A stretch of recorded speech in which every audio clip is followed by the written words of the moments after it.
اور اپنا نتیجہ اور پرابلمز لا کے کھڑے کر کے دکھائے. ایک مومن کی بنیادی صفت یہ ہے کہ وہ حرام مال اپنے پیٹ کے اندر داخل نہیں کر سکتا.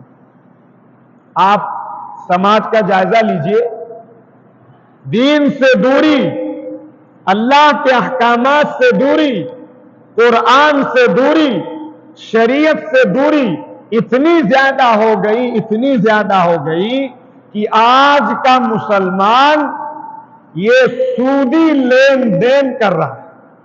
اپنے قصبے میں بھی آپ کو لوگ مل جائے کہ صاحب کسی کو قرضہ دے دیا، کوئی پریشان حال ہے، کوئی بیچارہ بالکل اس کی کمر ٹوٹی جا رہی ہے، علاج معالجے کے لیے اس کو ضرورت ہے، تو اس کو مسلمان کو تو اس کا تعاون کرنا چاہیے اپنی حیثیت کے حساب سے. اگر نہیں تعاون کر سکتا تھا تو کم سے کم قرضہ دے دیتا، لیکن قرضے کے بجائے وہ سود پر اس کو پیسے دیتے. کہ آپ 1,00,000 روپیہ دے رہے ہیں اور ہر مہینہ 5,000 روپیہ آپ کو پے کرنا ہے، اور جو ہمارا 1,00,000 ہے وہ الگ ہے. یہ مسلمان کام کر رہا. اور جب مسلمان یہ کام کرے گا تو وہ اللہ کے ساتھ اعلان جنگ. آپ کی یا میری کسی پڑوسی کے ساتھ کوئی دشمنی ہو جائے، کوئی تو میں ہو جائے، کوئی بات چیت ہو جائے، آپ اس کے گھر نمک مانگنے جاؤ گے؟ ارے بولو، کوئی سودا، کوئی بات چیت کرنا اس سے پسند کرو گے؟ ایک طرف مسلمان اللہ سے جنگ کیے، سودی کاروبار کر کے اللہ کے ساتھ اعلان جنگ کیے ہوئے، اور دوسری طرف آ کے یہاں اللہ کے سامنے کیا کر رہا ہے؟ دعا مانگ رہا ہے کہ اللہ ہمارے اوپر حالات ہیں، اے اللہ ہماری حالت یہ ہے، اے اللہ ہمارے خلاف یہ قانون پاس ہو رہے ہیں، آ کے یہاں دعا مانگ. میرے عزیز و بزرگ دوستوں، یہ ہمارے اور آپ کے دین سے بہت زیادہ دور ہو جانے کی. حرام لقمے. آج دیکھیے جمعہ کا دن ہے، جمعے کے دن یہ تعلیم دی گئی کہ جو آدمی پہلے آئے گا، سب سے پہلے جو آدمی مسجد آئے گا، اللہ تعالیٰ کی طرف سے اسے کیا دیا جائے گا؟ 1 اونٹ قربان کرنے کا ثواب. 1 اونٹ جانتے کتنے کا ہے؟ ارے بتائیے، کچھ اندازہ ہے آپ لوگوں کا؟ لاکھ روپے تک جائے گا.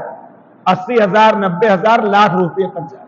1 اونٹ کا ثواب جو جمعے کے دن سب سے پہلے آئے گا، آقا نے فرمایا اسے دیا جائے.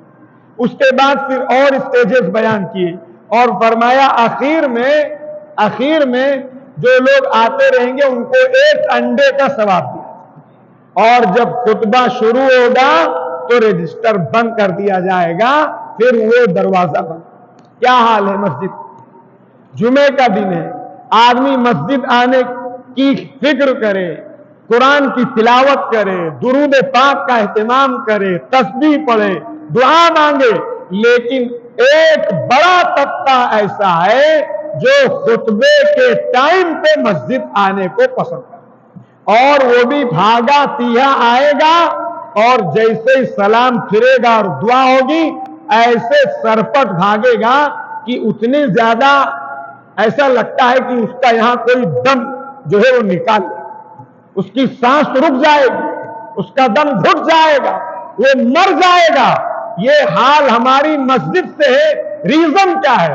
میں پھر یہ کہوں گا کہ ریزن میں جہاں بہت سارے فیکٹرز اور ریزنز اور اسباب ہیں، ان میں بنیادی سبب حرام لقمے کا پیٹوں میں داخل ہونا.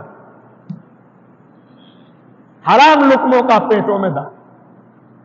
تو بہرحال تو میں یہ کہہ رہا تھا کہ ایک مومن جو ہے، ایک مسلمان جو ہے، جس کے لیے یہ بات کہی گئی تھی کہ مسجد جو ہے اس کے لیے ایسا ہے اللہ کا گھر، نماز، تسبیح، تلاوت، یہ اصل اس کی روح اور اس کی جان تھی. اور جس نے اپنی جان اور روح کو اس نے موت سمجھ. تو ایک مومن جو ہے وہ حرام جو چیزیں ہیں ان سے جب اپنے آپ کو کیسے بچانا ہے اس کی بھی نظیر حدیث نے ہمیں دی. حضرت ابو بکر صدیق رضی اللہ تعالی عنہ، ہر آدمی جانتا ہے ایک مرتبہ بہت بھوکے تھے، بہت بھوکے تھے، اور شدت بھوک میں ان کو کسی نے مٹھائی پیش کی اور مٹھائی لے کے انہوں نے اسے کھا لیا. کھا لینے کے بعد اس آدمی نے یہ بتایا کہ مجھے یہ مٹھائی میں نے کہانت کی تھی، اس پر ملی تھی. ارے یہ کہہ لیجیے چھو منتر کیا تھا، پھونک ماری تھی، اس پر مجھے یہ مٹھائی ملی. اور خوب اچھی طرح مسلمان یہ بھی اپنے خیال اور دماغ میں بٹھا لے، اور اگر غور کرے گا میرے عزیز و بزرگ دوستوں، تو مسلمان کمیونٹی کا ایک بڑا طبقہ اس غلطی میں پورے طور پہ انوالو. جو کوئی بارش کی خبر دے، چاہے سائنس کے پڑھے لکھے لوگ ہوں اور چاہے بھوشواری کرنے والے لوگ ہوں یا اور کوئی ڈپارٹمنٹ ہو، وہ ہو، جو کوئی بارش کی خبر دے اور آپ کے دل و دماغ میں اس کی تصدیق آ جائے تو آپ نے کفر کیا. حال یہ ہے، آپ سروے کیجئے، چلیے پھریے، تو لوگ یہ بتائیں گے کہ آج 22 تاریخ کو مولانا صاحب بارش ہوگی. کس نے بتایا ہے؟ کون سا وبھاگ ہوتا وہ کیا کہتے ہیں؟ موسمیات کے لوگوں نے یہ بتایا ہے کہ صاحب 22 تاریخ کو بارش ہوگی. جو آدمی اس کی تصدیق کرے، جو آدمی اس پر بلیو کرے، جو آدمی اس پر یقین کرے، اس نے کفر کیا ہے. یہ صریح حدیث کے الفاظ. ایک مرتبہ آقا صلی اللہ علیہ وسلم نے فرمایا کہ تم میں سے بعض لوگ صبح ہوتے ہوتے کافر ہو جائیں گے. یمسی مؤمنا ویصبح کافرا ویصبح مؤمنا ویمسی کافرا. کافرا یہ الفاظ حدیث کے ہیں، کافرا. صحابہ چونک گئے، لرز گئے کہ اتنا بڑا کہ آدمی صبح مومن ہوگا اور شام ہوتے ہوتے کافر ہو جائے، یا شام ہوتے ہوتے مومن ہوگا اور صبح ہوتے ہوتے کافر ہو جائے. فرمایا ہاں. پھر آپ نے فرمایا مطرنا بنوع کذا و کذا. جو آدمی یہ کہے ستاروں کے ایسا ایسا ہونے کی وجہ سے بارش ہوئی تھی، اور جو موسمیات کے ماہرین ہیں وہ کلائمیٹ اور موسم اور ستارے اور یہ ساری چیزوں کی گڑت لگانے کے بعد ایک اندازہ پیش کرتے ہیں، اس کی کوئی ویلوشن نہیں. اور یہ بھی بعض مرتبہ کہا گیا کہ اللہ تعالیٰ ان کے کہے کے مطابق کر دے گا، تاکہ اللہ تعالیٰ آپ کو دیکھے کہ آپ کے دل میں یقین کس کا. اللہ کر دے. جیسے وہ نجومی کہے گا، جیسے وہ ماہرین موسمیات کہیں گے، جیسے وہ جو ہے وہ پیشن گوئی کریں گے، اللہ تعالیٰ اسی کے مطابق کر دے گا، تاکہ اللہ تعالیٰ مومن کا دل دیکھے، مومن کا دماغ دیکھے، مومن کا ایمان دیکھے کہ اس کا ایمان اس ستارے والے پر ہے یا اس کے دل میں یہ ہے کہ نہیں، اس سے نہیں ہوتا ہے. بارش اللہ کے فیصلے سے ہوتی ہے. وہ پرسوں کہے کہو آج ہو جائے، وہ پرسوں کہے کہو نرسوں ہو، اس کے کہنے کی کوئی حیثیت. اس کے کہنے کی صرف اتنی حیثیت ہے کہ جیسے آپ کے سامنے بدلی ہو اور ٹھنڈی ہوا چل رہی ہو تو آپ کہیں گے شاید ہو سکتا ہے بارش ہو. جتنی اس کہنے کی حیثیت ہے اتنی ہی اس کہنے کی بھی حیثیت، اس سے زیادہ اس کی کوئی حیثیت. بارش صاف یہ کہہ دیا گیا کہ 5 چیزیں ہیں جن کو کوئی نہیں جانتا، ان میں سے ایک بنیادی چیز فرمائی گئی بارش ہے۔ بارش کے بارے میں صرف اور صرف اللہ ہی جانتا ہے، کب برسے گی، کہاں برسے گی، کیسے برسے گی۔ اس کے تعلق سے مومن کا دل بالکل اللہ کی ذات پر اس کو فلی اعتماد اور یقین ہونا چاہیے۔ تو فرمایا جو لوگ یہ کہیں گے کہ ایسے ایسے موسم ہونے کی وجہ سے بارش ہوئی، صبح ہوتے ہوتے وہ کافر ہو۔ تو بہرحال میں الگ دوسری جگہ چلا گیا۔ میں یہ کہہ رہا تھا کہ اس کاہن نے کہانت کر کے حضرت ابو بکر صدیق رضی اللہ تعالیٰ عنہ کو بھوک کی حالت میں ایک مٹھائی کا ٹکڑا دیا تھا، آپ نے وہ ٹکڑا کھا لیا۔ سنو دھیان سے، سنو دھیان سے، ہماری روزی میں، ہمارے پروفیشن میں، ہمارے کاروبار میں ایک لقمہ اگر حرام کا آ گیا تو ہماری پوری روزی کو ناپاک کرنے کے لیے کافی۔ ایک درم دودھ میں، ایک درم شربت میں اگر کوئی 2 قطرے، 2 ڈراپ پیشاب کے گرا دے، کیا آپ اسے پینا پسند کریں گے؟ کیا آپ اسے اپنے مہمان کو کھلائیں گے؟ آپ اس کو نالی میں پھینکیں گے؟ ویسے ہی میرے عزیز و بزرگوں دوستوں، اگر ہماری کمائی میں، ہمارے پروفیشن میں کہیں سے کوئی حرام کا کوئی شوشہ یا کوئی راستہ اور منفذ کھلا ہوا ہے، آپ یاد رکھیے وہ ساری کی ساری گندگیاں آپ کے اندر پیدا۔ ابو بکر صدیق رضی اللہ تعالیٰ عنہ نے بھوک کی شدت میں اس لقمے کو کھایا، اور جب انہیں معلوم ہوا کہ یہ چھو منتر والا ہے، یہ کہانت کا ہے، یہ خبر دیا تھا، پڑھ کے پھونک دیا تھا، اور اس پر اس کو یہ دیا گیا ہے، جب یہ جانا پانی منگایا۔ دیکھو مسلمان کیسے ہوتے، اور ہم لوگ کہاں پہنچ گئے۔ پانی منگایا، پانی منگانے کے بعد پانی پیا، ایک لقمہ وہ کہاں نکلتا، پیا، خوب پیا، اور اس کے بعد حلق میں انگلی ڈالی، اور انگلی ڈال ڈال کے پورا قے کیا، اور قے کرنے کے بعد یہ ارشاد فرمایا کہ اگر ابو بکر کی جان کے ساتھ یہ لقمے کے ذرے نکلتے تو ابو بکر اپنی جان کے ساتھ ان لقموں کو اپنے پیٹ سے اور اپنے معدے سے باہر کرتے۔ ہمارا حال کیا ہے؟ ارے صاحب آنے دو۔ اور یہ بھی ایک مینٹلٹی بنائی گئی کہ آدمی حرام راستے سے کماتا ہے اور یہ سوچتا ہے کہ اس کو مسجد میں دے دیں گے، اور اس کو مدرسے میں دے دیں گے، اور اس کو محلے کے غریب کو بانٹ دیں گے۔ آپ کے ان بانٹنے سے اور مسجد میں دینے سے آپ کا وہ مال پاک نہیں ہوگا، توبہ کرنے سے بھی وہ مال پاک نہیں ہوگا۔ توبہ کرنے سے آپ کا گناہ تو صاف ہو سکتا ہے، آپ کا گناہ اللہ معاف کر دے گا، لیکن توبہ کرنے سے وہ حرام مال پاک، ارے بولو، حرام مال پاک نہیں ہو سکتا ہے۔ آپ ہم میں سے بہت سارے لوگ اگر یہ سمجھتے ہیں کہ کچھ مدرسے میں دے دیں گے، کچھ مسجد میں دے دیں گے، اور کچھ خیر کے کام میں کر دیں گے تو اس سے ہمارا مال پاک ہو جائے گا، یا ہم حرام کے گناہ اور اس کی نحوست سے بچ جائیں گے، یہ خیال غلط، یہ خیال غلط۔ اس لیے میرے عزیز و بزرگ دوستوں، خدا کی طرف سے یہ زندگی دی گئی ہے۔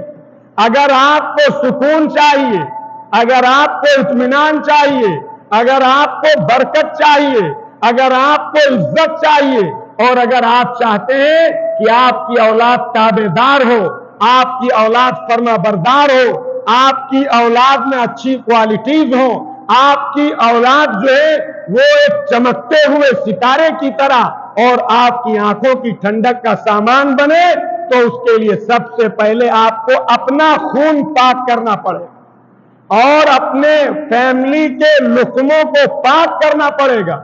ورنہ اگر آپ نے اسے پاک نہ کیا، ہم میں سے بہت سارے لوگ ہیں جو بیچارے اس بات کی کوشش کرتے ہیں کہ ہمارا نماز میں دھیان لگے، ہمارا قرآن کی تلاوت میں جی لگے، ہمارا تسبیح پڑھنے میں جی لگے، ہمارا انسانوں کی خدمت کرنے میں جی لگے، ہمارا تعلیم کے حلقے میں جی لگے، ہمیں درس قرآن میں مزہ آئے، ہمیں اللہ کے احکامات کو پورا کرنے میں خوشی ہو۔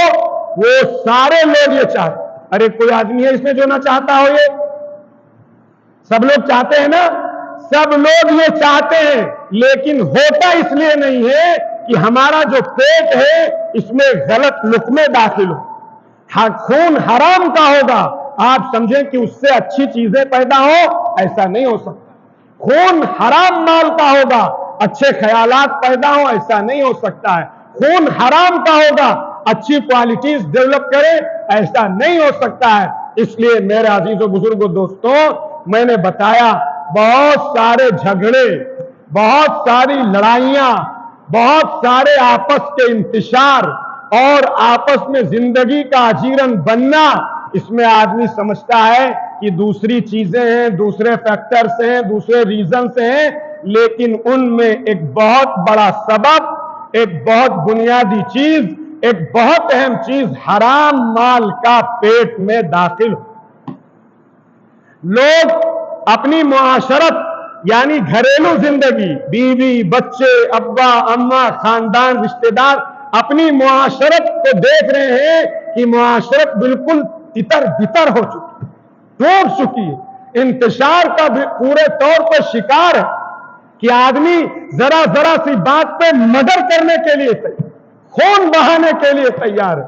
میرے عزیز و بزرگوں دوستوں، اس کا بنیادی سبب یہ ہے کہ ہماری زندگیاں جو ہیں وہ اس کے اندر حرام داخل، سود داخل، بیاج داخل۔ جو آدمی جس سطح پر ہے اسی سطح پہ وہ کرپشن کر رہا ہے۔ کوئی آدمی پنچر بنانے والا ہے تو وہ دیکھا کہ صاحب کوئی آدمی گاڑی کھڑی کر کے چلا گیا ہے، اس نے ایک کے بجائے کیا بتا دیا؟ ارے بولیے، آپ بھی سماج میں رہتے ہیں، بتایا صاحب اس میں 2 پنچر تھے، میں نے دونوں بنا دی۔ اور جو آدمی بڑی پوسٹ پہ پہنچ گیا ہے، کوئی اس کو عہدہ حاصل ہو گیا ہے، اس کا کرپشن اس کے اکارڈنگ ہے اور اس کا کرپشن اس کے اکارڈنگ ہے۔ کرپشن میں دونوں برابر، گناہ کرنے میں اس کو اتنا موقع ملا تو اس نے اتنے پہ ہاتھ صاف کیا، 25-20 روپیہ جو بھی پنچر کا ہوتا ہو، اور اس کو جب کروڑ 2 کروڑ ارب 2 ارب کا حساب ملا تو اس نے اس پہ ہاتھ صاف کیا۔ ہر جگہ کا برا حال۔ ایک عام آدمی دیکھیے، میں نے بتایا پنچر والا، اس کے علاوہ الیکٹریشین لائن میں جائیے، بجلی لائن میں جائیے، آپ کچھ نہیں خراب ہے، سب کچھ صحیح ہے، کوئی تار مس کر رہا ہے، بتایا اتنا بڑا فالٹ ہے، اتنا بڑا فالٹ ہے، اور اس کے بعد اس کو گھیر دیا اور اس کے اوپر ماحول بنا دیا، بتایا آپ کا کام ہم 3000 میں کر دیں گے، ہوتا 5000 کا ہے، کہا ٹھیک ہے 2 گھنٹے کے بعد آئیے، 2 گھنٹے کے بعد وہ تار جوڑ دیا، 2500 روپیہ لے۔ آپ کیا سمجھتے ہیں کہ آپ ان پیسوں سے سکھ پا جائیں گے؟ آپ ان پیسوں سے سکون پا جائیں گے؟ آپ ان پیسوں سے پرورش کر کے اپنی اولاد کو بہترین تربیت دے دیں گے؟ اپنی اولاد کو بہترین اولاد اور ایک نمونہ بنا دیں گے؟ آج کرپشن اسی وجہ سے بڑھتا ہے، فساد اسی وجہ سے بڑھتا ہے، گھر گھر میں فساد، گھر گھر میں لڑائی، گھر گھر میں جھگڑے، ایک ایک آدمی کی ایک نہ جانے کیسی کیسی الجھنوں میں اور کیسی کیسی بے چینیوں میں پریشان ہے۔ یاد رکھیے وہ موت تک پریشان رہے، کاروبار چاہے جتنا بڑھ جائے، پیسے چاہے جتنے ہو جائیں، اور وہ چاہے جتنی بڑی کرسی پہ پہنچ جائے، چاہے جتنا بڑا وزیر اور منسٹر بن جائے، لیکن آپ یاد رکھیے وہ حرام کے پیسے، وہ حرام کے لقمے، وہ حرام کی غذا آپ کو سکون دنیا میں نہ لینے دے گی، مرنے کے بعد تو جو ہوگا وہ تو سب بالکل الگ ہے۔ اس دنیا کے اندر آپ کی زندگی اجیرن، آپ تھوڑے پیسے کمائیے اور آپ معمولی رقم کمائیے، آپ چھوٹے موٹے کام کیجئے، لیکن ایمانداری کے ساتھ، دیانتداری کے ساتھ، سچائی کے ساتھ، اور بہت ہی پاک اپنے لقمے بنائیے۔